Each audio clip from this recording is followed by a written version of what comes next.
I have had my Etsy shop for a total of 15 years now, and I've been running it as a business for the past almost 10. And I was thinking this morning about how different the Etsy terrain is today compared with 2007 when I first got started, or even 2013 when I turned it into an actual business, or even just 2 years ago before the great Rona turned up and said, "Hi." So yes, if I had to start from zero right now with my Etsy shop, what would I do to not just get it off the starting blocks, but get it, oh, I hate that term, skyrocket it. But yeah, that. Obviously, all of the usual things that you hear people like me saying, like good SEO, good photographs, possibly ads, blah, blah, blah, blah, blah. But there's actually one thing which is a slow burner, and it takes a lot more time and work. Building a community around your Etsy shop through content creation.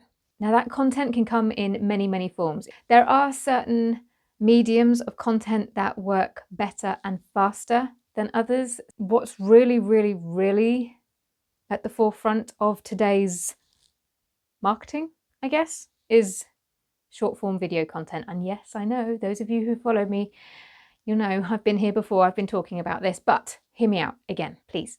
The last couple of years, the online world has changed considerably. And I, for one, am feeling a little bit kind of like I am having to paddle madly under the surface to keep up. It's a bit scary, but the whole thing is in a state of flux. And I think that we as business owners have to adapt to this or we're going to get left behind. If you sell online, then you have to market your business online. So making online content is obvious, right? And yet so many of us don't do it. And we still hear the snarky comments about TikTok. It's all dancing teenagers, which is beyond wrong. It hasn't been about dancing teenagers for the last few years. So that in itself is a very, very old assumption. In fact, I actually wrote down something for you. TikTok's fastest growing demographic is 38 to 55-year-olds. And the reason I bring up TikTok isn't because I want you to all race there and create TikTok accounts if you haven't already, but it's because TikTok has arguably changed the face of the internet. I mean, just think about where you usually hang out online, be it here on YouTube, Instagram, Facebook, wherever. Is it the same platform that it was 2 years ago? Has it brought in some element of short form video content? At Instagram, we already had videos, we already had stories, but they brought in Reels, which was their version. Here on YouTube, they brought in Shorts. And these are the things that are taking off. It seems to be that everywhere you look, it's short form video content. That's so annoying because my personal opinion on that is that it's bloody hard work and it is a job all of its own. And this is why I get a bit annoyed when people get so dismissive and snarky about content creators, because if anybody has even tried just to make a few videos to last them a week or so, you will know the effort that goes in to creating these videos and filming them and editing them. And sometimes the algorithm still sort of goes, no. Okay, so you get my point. I've waffled on about short form video content enough. Why am I bringing it up again today? Well, if you're watching this video, the chances are you've either got an Etsy shop or you're thinking about creating one. Etsy is an online selling platform. The short form video content isn't going to affect that other than trying to generate traffic and bring it in from elsewhere. Nope, Etsy's getting on it too. I mean, we've all heard about Explore. That's not news. But I did some digging into Explore recently because they launched it to a certain few about 5 months ago. That's a long time. They're not afraid of just launching things without them being completely finished.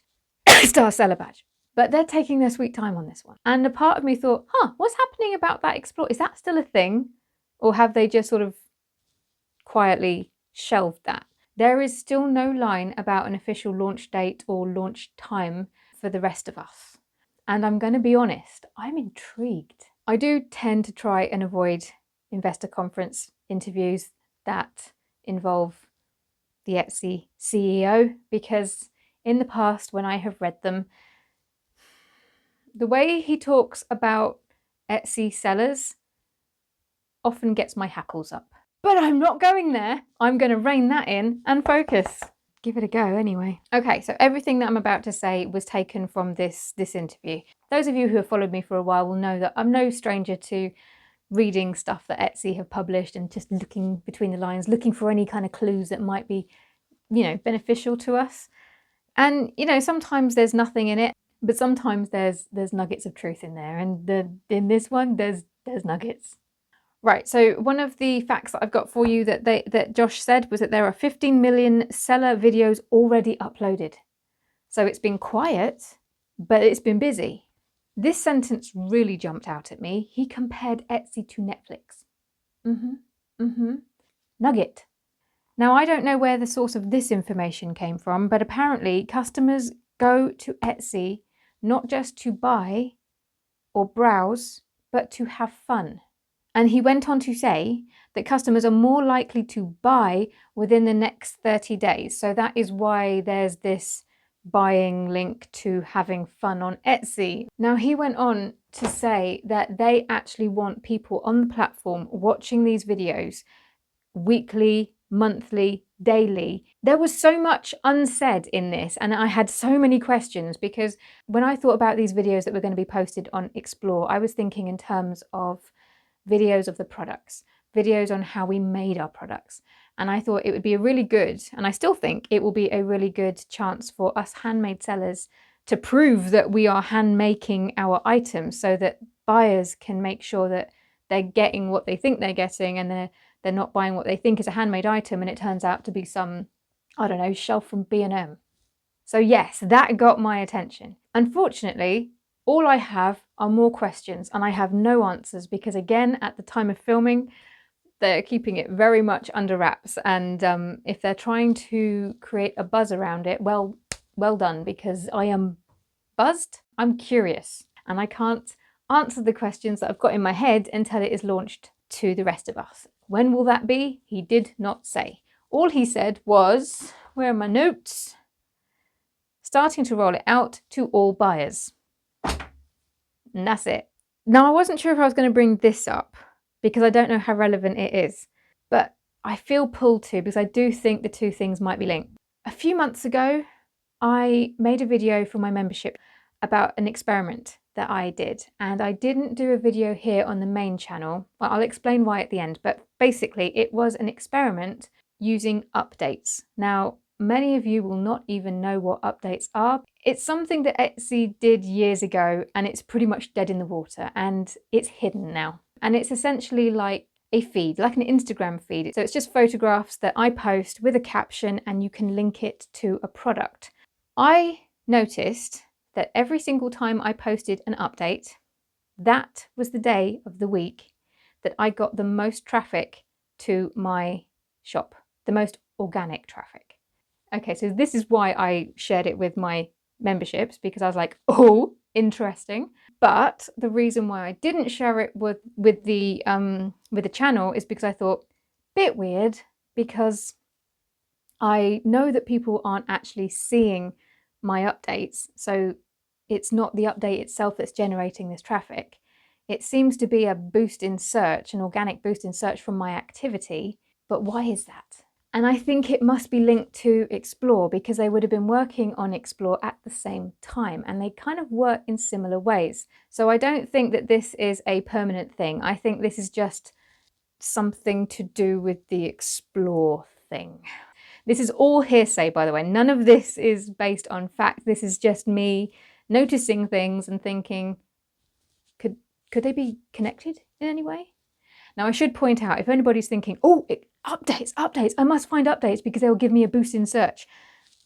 It was teeny tiny. And I will say this was when I was doing nothing else in my shop. I did notice that when I listed a new item, that gave it a bigger boost than an update did. Plus also just making a post on social media and trying to drive traffic that way, that also brought in more visits too.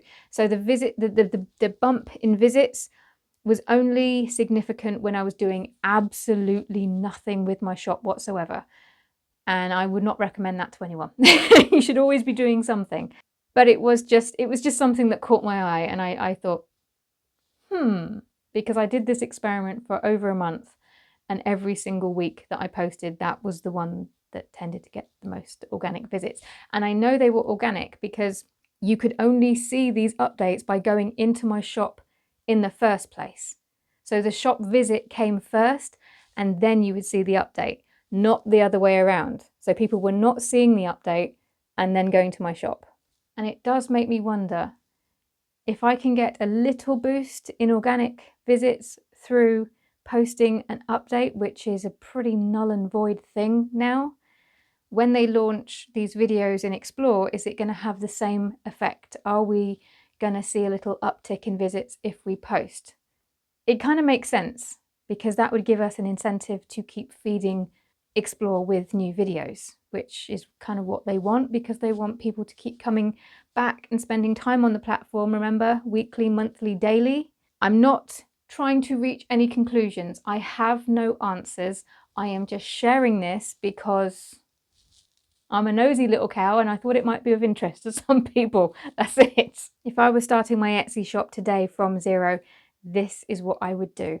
I would go in hard on the short form video content, or at the very least, some form of content.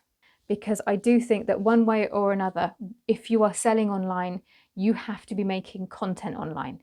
It doesn't have to be short form content. You don't have to be making reels or TikTok videos if you really don't want to.